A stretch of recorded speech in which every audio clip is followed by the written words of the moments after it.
Hi, I'm Sally Flaherty, and I'm the Social Studies Advisor and Curriculum Director for Studies Weekly.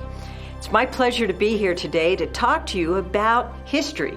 It's one of the best things in the world that I love to spend time in, and we're going to be looking at artifacts from history.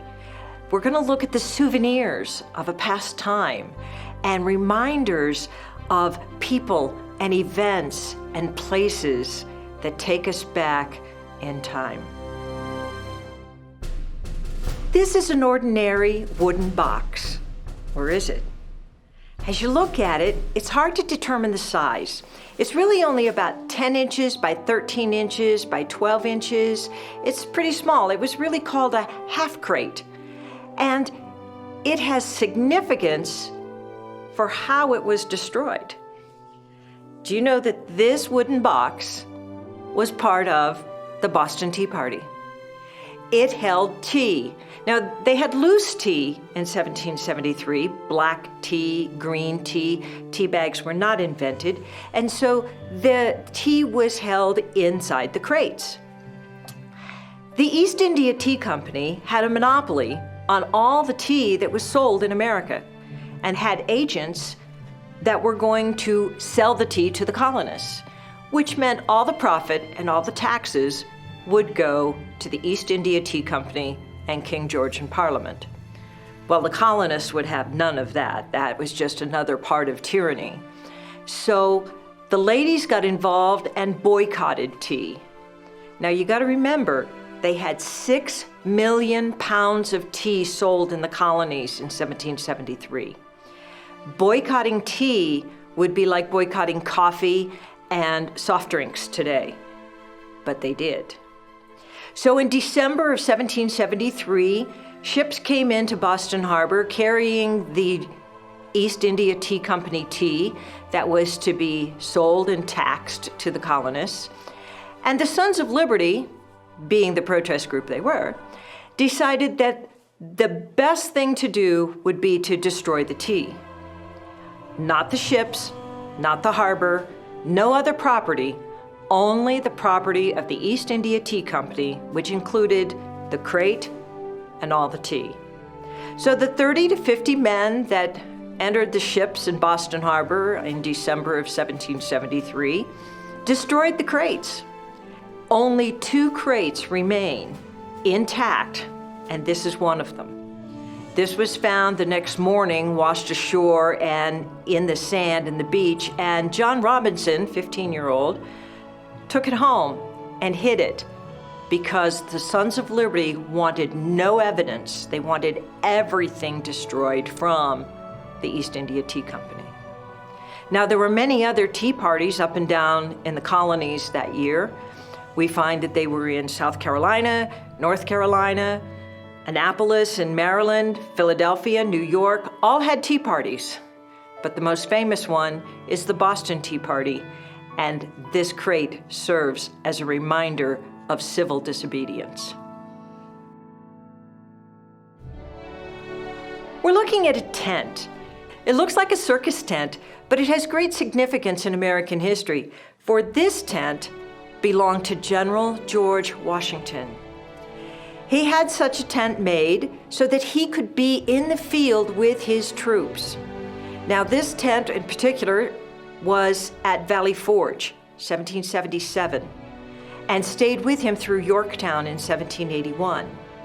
The significance of this tent shows that he lived with his troops in the field. Now, in 1764, we had the Quartering Act from Parliament that said all British troops in America could be quartered in public housing and private housing at the cost of the citizens. Well, even in 1777, when Valley Forge was in the midst of decimating the army because of the cold and the conditions and the starvation, Washington never quartered his troops in private homes. In 1779, in Morristown, New Jersey, it was so cold, the rivers froze 18 feet deep. And our men in the Continental Army lived in tents and huts that they built, and this tent was George Washington's home that winter. It is proof that even in great adversity, the civilian army of the Continental Army would not compromise their principles. And that is also why we have the Third Amendment in the Constitution. This hat is an icon. Any schoolchild can see this hat and know what it is. Yes, it's Abraham Lincoln's top hat. Now, Lincoln was already 6'4" tall, tallest man to ever be president. So why would he want to extend his height 10 more inches? Well, the reason is he wanted to be seen. It was his trademark. It is the same reason why the Queen of England wears bright colors, solid colors, so people can see her. Now, hats were totally part of the fashion in the 1860s. Lincoln chose the stovepipe hat. Now, of course, we know that he kept things in his hat. That was like his briefcase. But what we have to look at this hat in particular, it's the hat he wore on April 14th, 1865, when he went to Ford's Theater. What is noticeable on this hat is the 4-inch silk band around the crown. That is a silk mourning band. His son, Willie, died in 1862. But here it is 3 years later, and Lincoln is still wearing this outward and visible sign of mourning. Was it for Willie, or was it for the hundreds of thousands of men who were dying on the battlefield? Lincoln was a very compassionate man, and he continued to wear this mourning band on his hat as a symbol to the people that he also was grieving. After 1865, top hats became very much in fashion. We saw in the Gilded Age how when they wore tuxedos, the Lincoln top hat became the fashion icon. And today, even now, we see it in Hollywood, we see it at black tie dinners, that the hat of Abraham Lincoln has become the formal attire of the 21st century. An ordinary ragdoll. Yes, it's stained, it's antiqued, it looks like it's had a lot of wear. Some little girl somewhere enjoyed this doll. Well, that little girl was Lulu McLean. She was 7 years old in 1865, and on an April day, 2 generals came to the parlor of her house and had a big talk. Wilbur McLean was the owner of the house, and he hosted General Lee and General Grant to come and discuss the terms of surrender for the Army of Northern Virginia. Now, the story of Wilbur McLean is pretty amazing because he and his family lived at Manassas, Virginia. Yes, where the first battle of the Civil War occurred. At one point, a spent cannonball came down the chimney and rolled into his room. Now, the first Battle of Manassas was, pretty intimidating. But when the second battle occurred, that's when Wilbur McLean said, "I think I'm going to move my family." So he moved west to a small town called Appomattox Courthouse. And there he lived out the rest of the war very quietly until that morning when General Grant's aide came and asked if they could use his home. General Lee arrived with Lieutenant Colonel Charles Marshall, who was great-grandson of Supreme Court Justice John Marshall. And they waited for General Grant and his aides to come.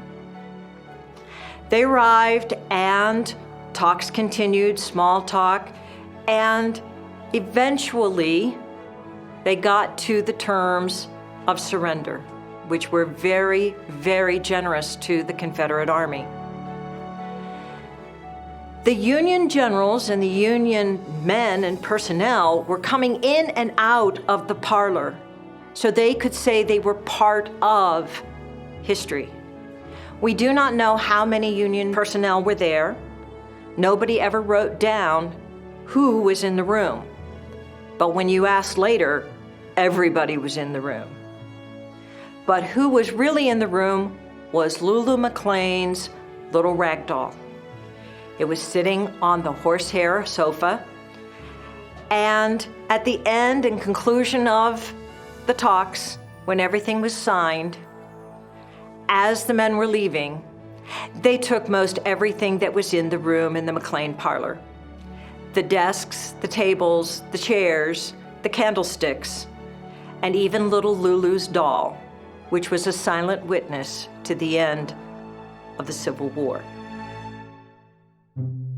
These are ink balls that were made of leather and cotton, and the printer's apprentice would ink these ink balls up and then put them on the type for the movable press.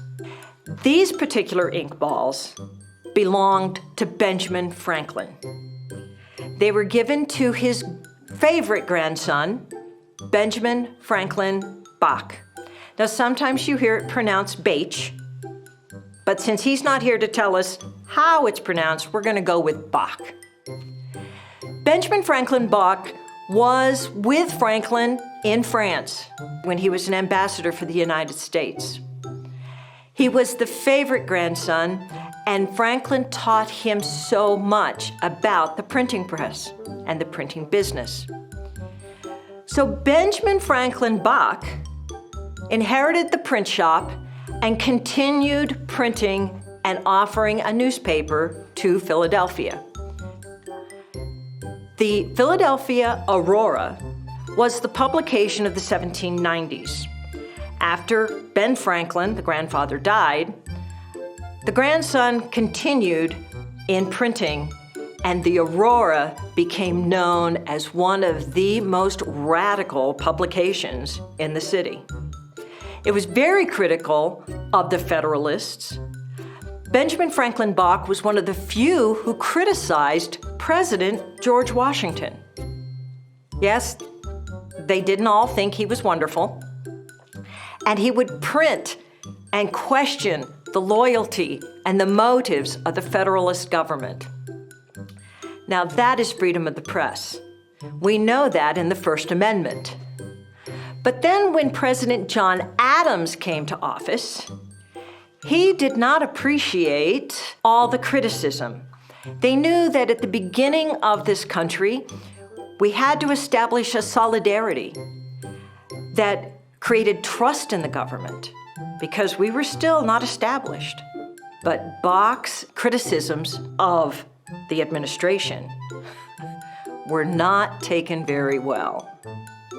It is thought that the Alien Sedition Act that was passed during the Adams administration was a direct result of Benjamin Franklin Bach's press, the Aurora. Yes, Benjamin Franklin's grandson was arrested under the Alien and Sedition Act, totally in violation of constitutional amendment, freedom of the press. While he was in jail, the second wave of yellow fever encompassed Philadelphia, and he died before he came to trial. Eventually, the Alien Sedition Act was repealed, but these ink balls serve as a reminder for the great freedom of press. A hymnal, something that was in every household in the 1800s.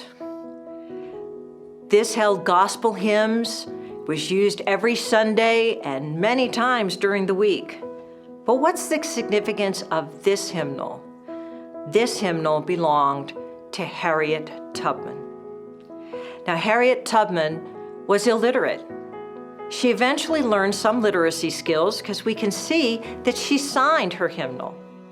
So we knew that she could read some and write some, but she did not know how to read music.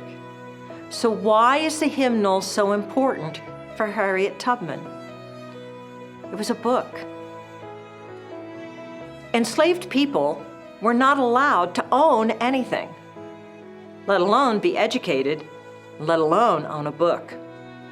So Harriet Tubman's hymnal is a beautiful signal of her freedom, that she could sing and she could own a book and she could profess her faith in her religion. This was given to her great niece, Ava Northrop, who proudly kept it and eventually gave it to the Smithsonian Institute.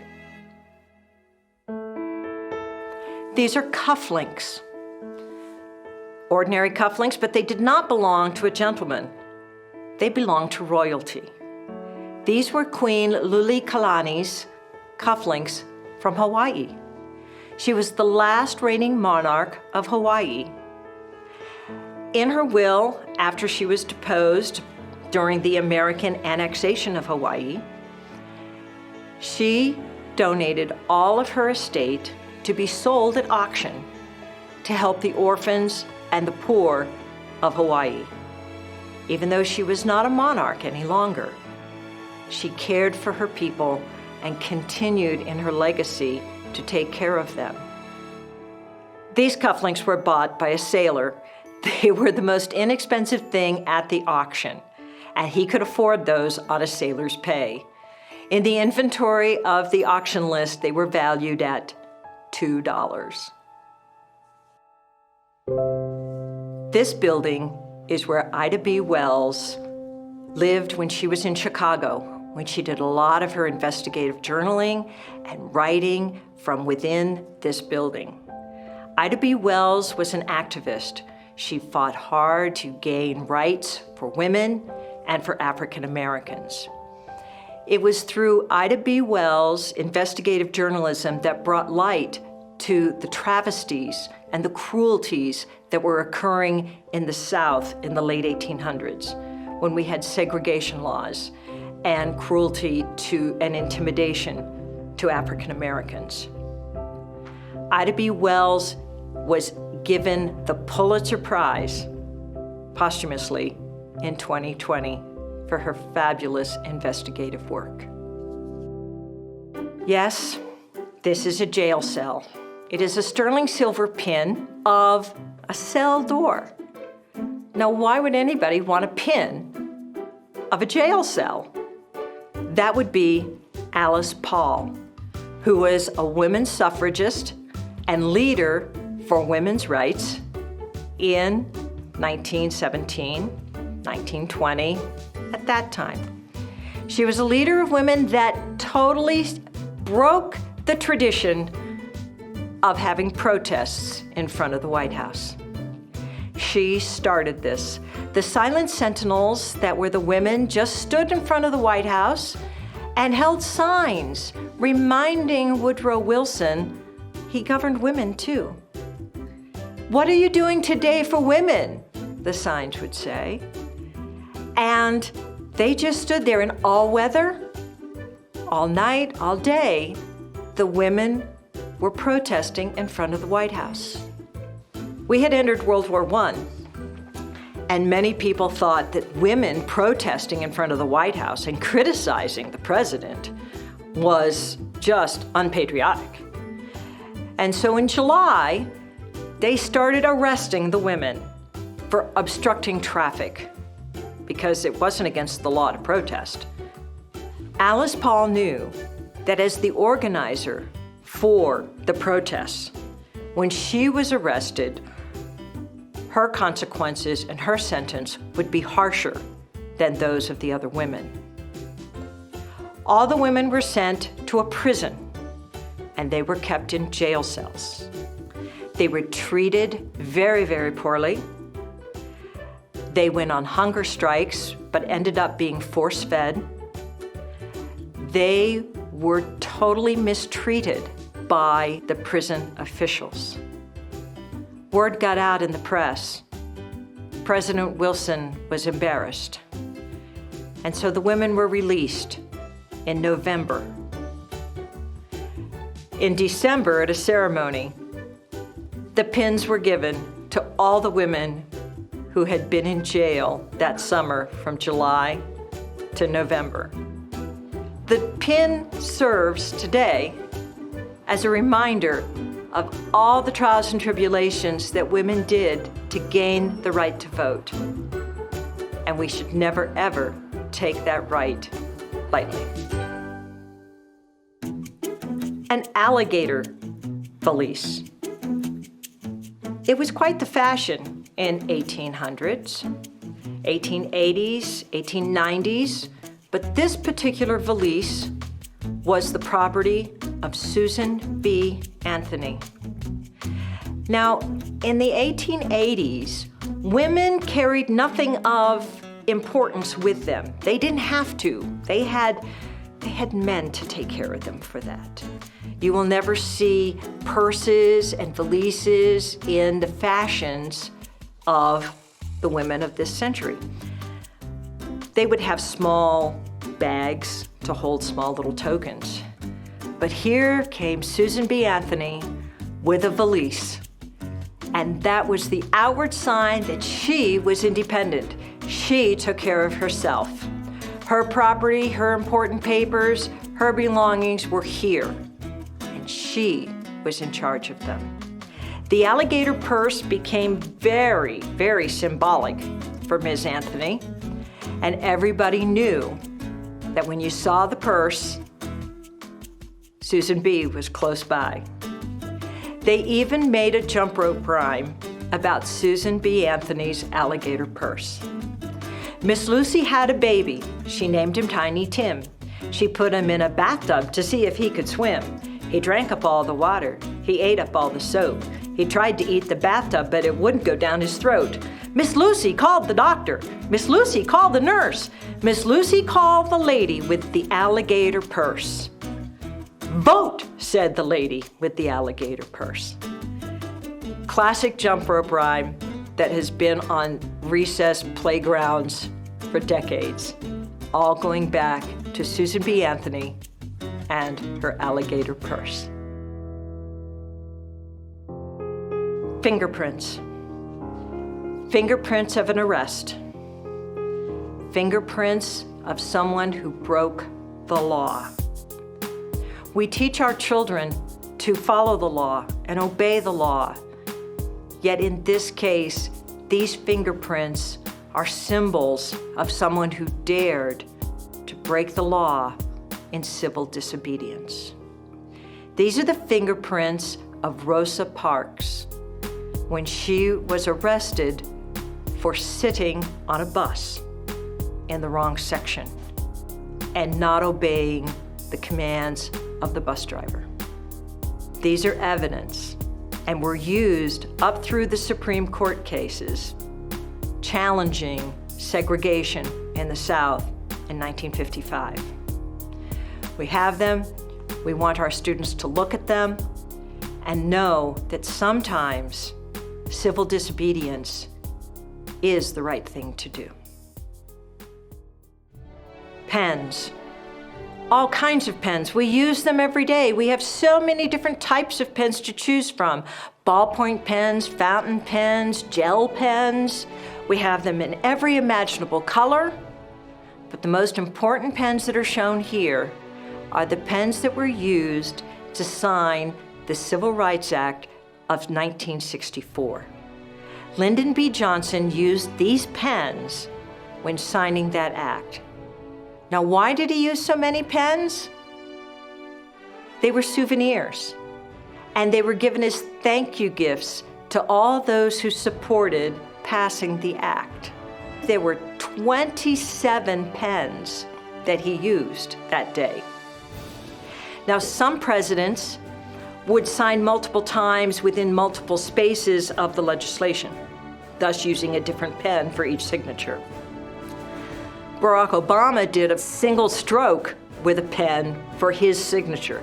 So part of the letter would be done with one pen, then another part of the letter would be done with another pen. So by the time he had his complete signature, he would have used 15 to 20 pens. Lyndon B. Johnson did similar things, but he made sure that all 27 pens were used in signing the legislation. 4 pens went to Robert F. Kennedy in thanking him for his work through the Justice Department. And we see in this picture, Lyndon B. Johnson handing Martin Luther King the pen that he used to sign this revolutionary legislation.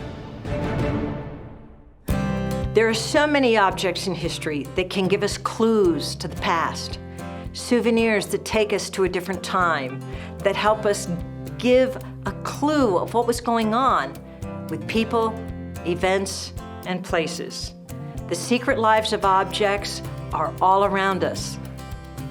Take a look at them, investigate, find out what they mean, because they always will link you to history.